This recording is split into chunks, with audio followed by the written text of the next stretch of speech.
Hey everyone, welcome back aboard the Earthmote. I'm Randall, and this is a channel where we talk about running tabletop role-playing games with a bit of a sandbox mindset.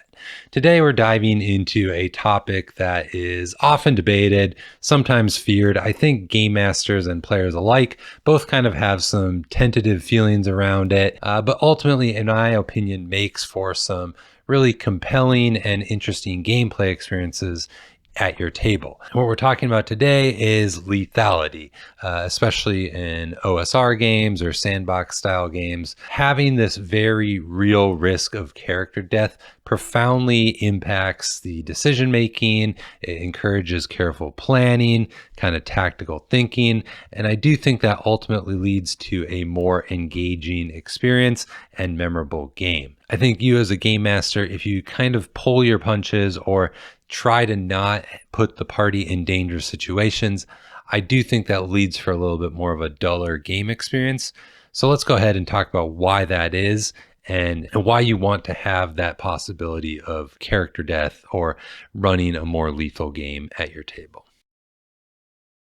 Now, when I say lethality, I'm not really just talking about deadly combat. I'm talking more about a game where death isn't just kind of this far off possibility, but it's more of sort of this ever looming shadow that the party is going to have to deal with. It means that most encounters aren't balanced for your party's level. It means that traps are genuinely deadly and not just sort of an annoyance or a hit point tax. And it means that if the party makes a foolish decision, then the consequences can be very real and permanent for them. I think as D&D's popularity has shifted over the last 8 to 10 years, the game has shifted to suit a more modern audience with modern campaigns that have these kind of story arcs that follow these characters through some sort of planned out journey. And I see a lot of online discussions from the players and the idea that they get upset if their characters face these real dangers or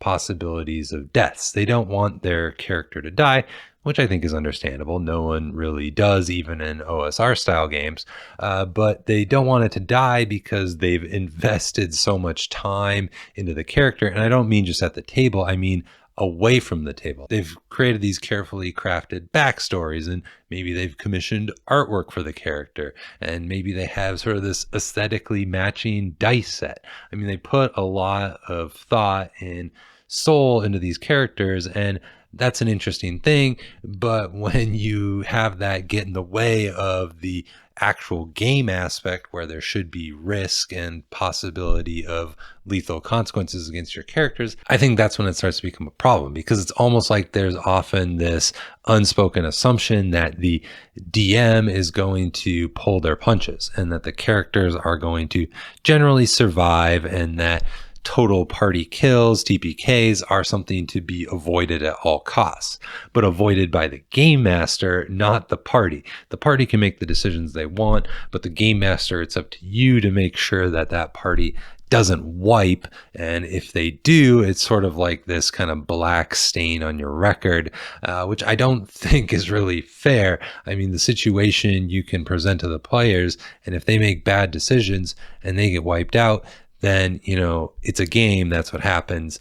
And I think it's kind of funny that the modern style has sort of gone away from that, and it's more on the game master to avoid the TPK rather than the players themselves. So to me, this is really a highly uninteresting way to play the game. I'd argue that you're not really playing a game at all, because you've essentially de-risked the game. If you can't die, if there's no sort of permanent consequences against your characters, and you know that they're going to succeed, well, I don't really see any fun in that. It's just kind of playing out the story that you know what's going to happen in the end. That's not super interesting to me as a game master when I like to present these challenging situations. I like to see how the party's going to do, what their plans are, because I don't know how they're going to survive. I have no idea. They could be in a really bad spot, and are they going to make it out or not? That's where those memorable moments come, at least to me, in the games that I like to run at the table. And I think even kind of beyond that idea, it can inadvertently lead to a specific kind of decision making by the party, or really lack thereof. When the stakes are so low because there's no risk of death, why not charge headfirst into every encounter?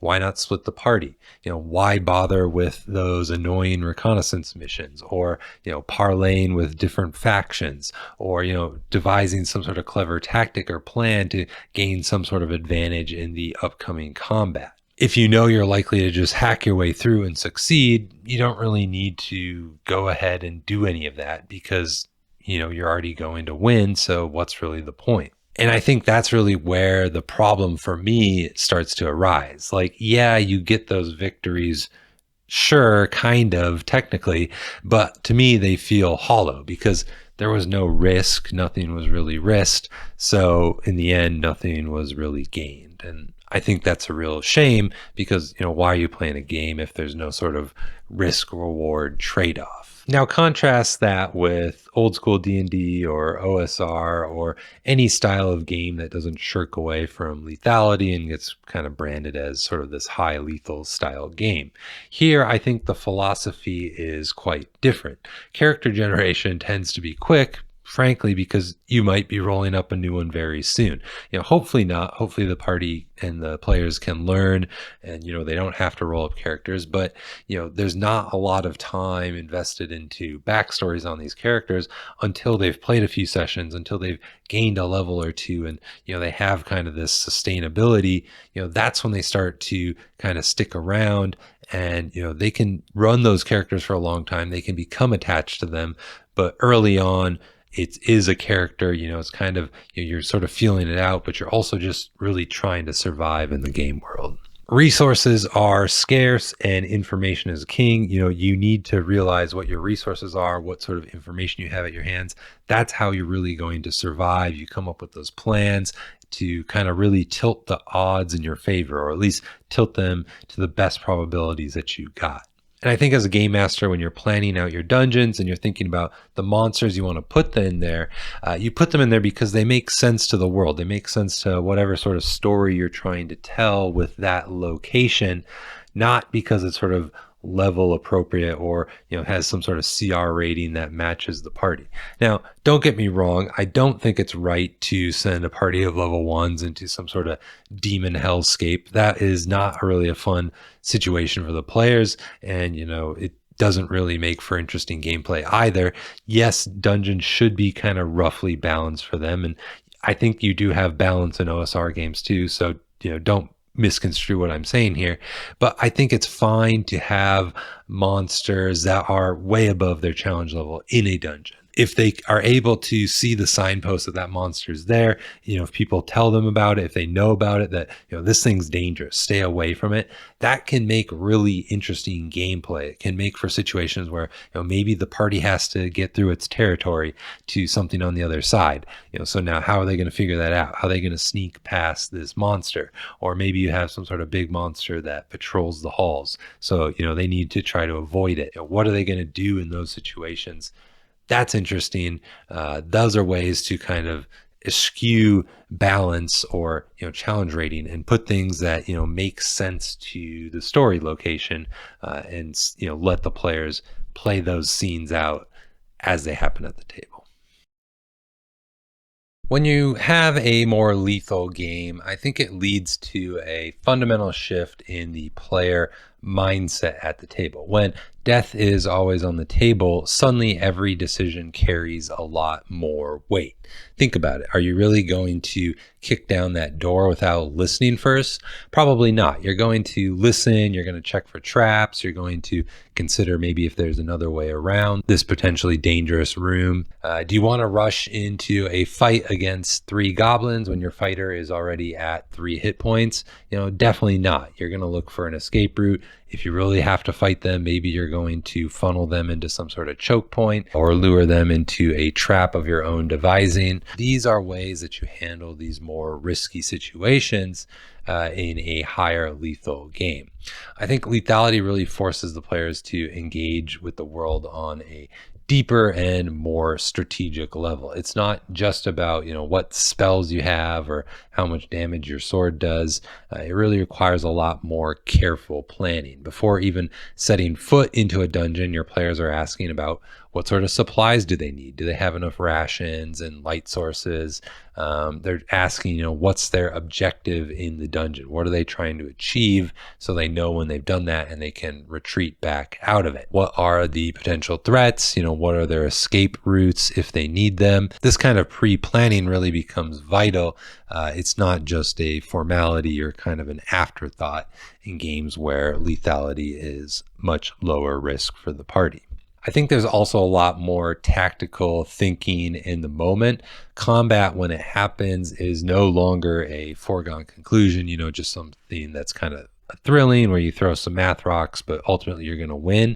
In a lethal game, the players are constantly assessing, what are we focusing on?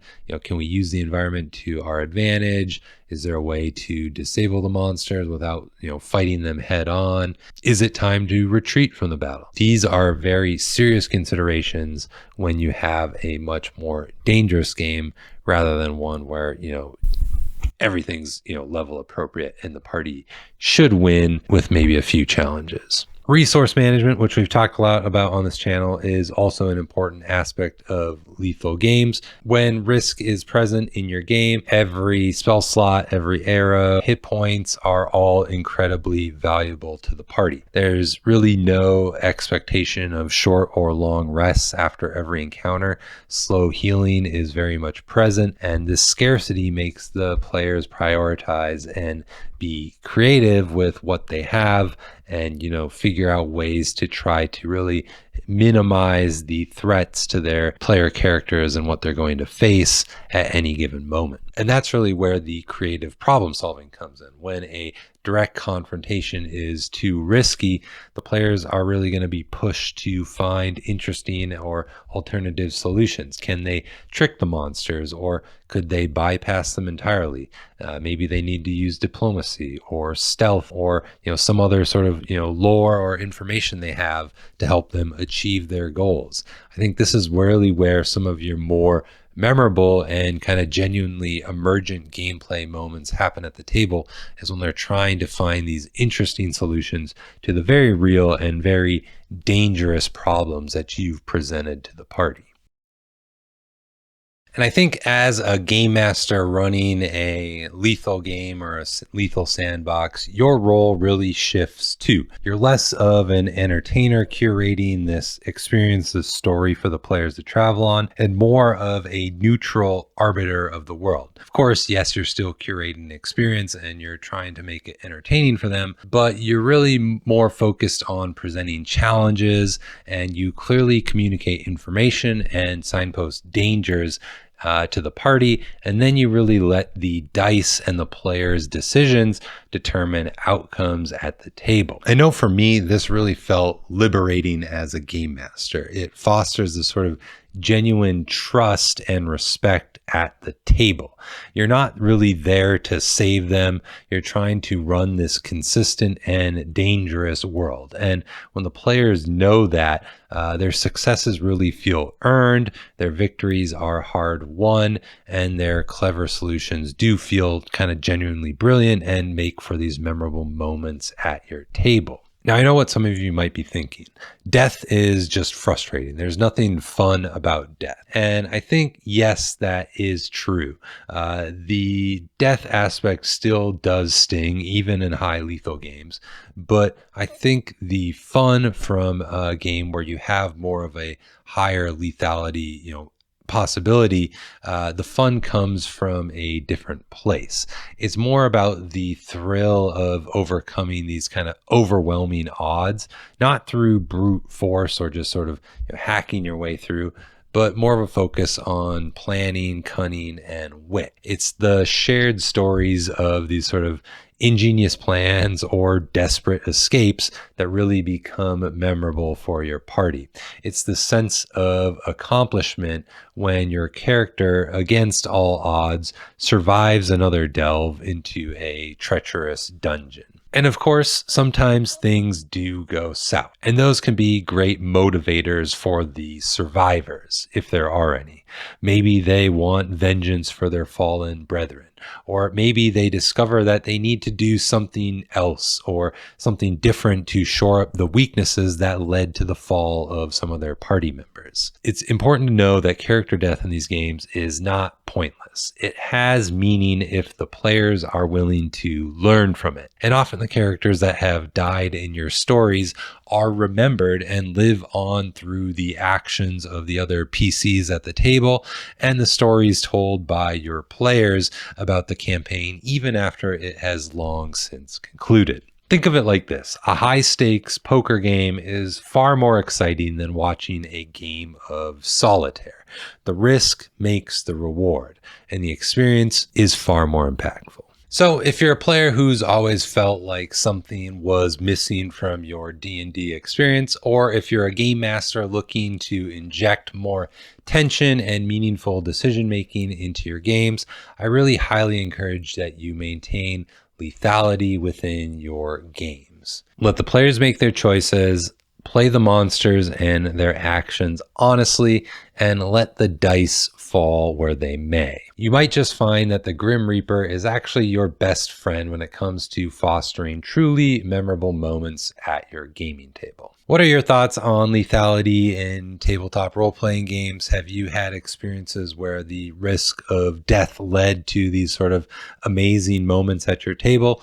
Let me know in the comments below. If you enjoyed the video, please give it a like and consider subscribing if you haven't already. It really does help the channel out a lot. Consider checking out Enchanted Nimbus, my monthly newsletter. Thank you so much for hopping aboard the Earthmote. I'll see you in the next one.